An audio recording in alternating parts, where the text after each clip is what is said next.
Bart accidentally fell into the bottom of a well because of a prank, only to discover that it was an abandoned Air Force base. He made a simple tool using a wooden plank and a metal bucket. After gaining momentum, he leapt and successfully grabbed a makeshift ladder. Just as he was about to leave, the handle suddenly broke.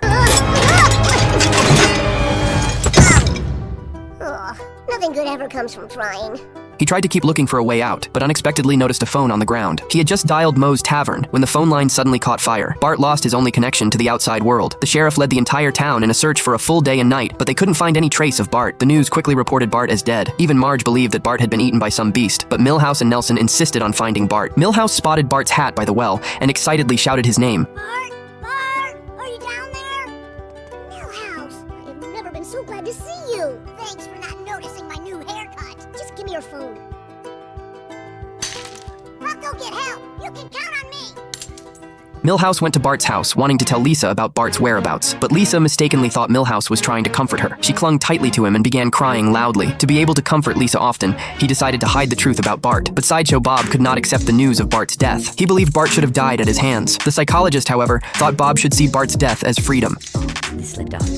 Have you ever thought of how your life could have gone had you committed to good instead of evil? Evil isn't a choice. I see. Why don't we try a little psychological exercise, Bob? If I unshackle you, will you behave? Try it. To help Bob let go completely, the doctor decided Bob should cut up Bart's photos, but in Bob's eyes, the Bart in the photos had turned into a giant controlling him.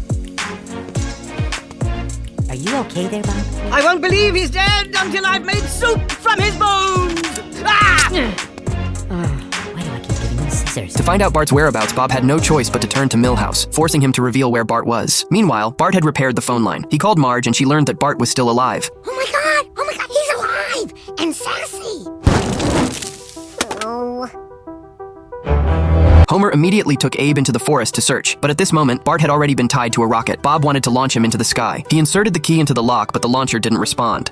Bob, it takes 2 keys. That way, no nutcase can do it by himself. Well, no one ever said launching 2 boys on a 50-year-old missile would be easy. Bob had no choice but to try starting the rocket using both his hands and feet. Just as the rocket was about to launch, Bart suddenly asked a question. Why are you doing this? Well, it's perfectly obvious. Give me a moment. It's an ICBM. I commit Bart's murder. That's your justification for killing 2 kids?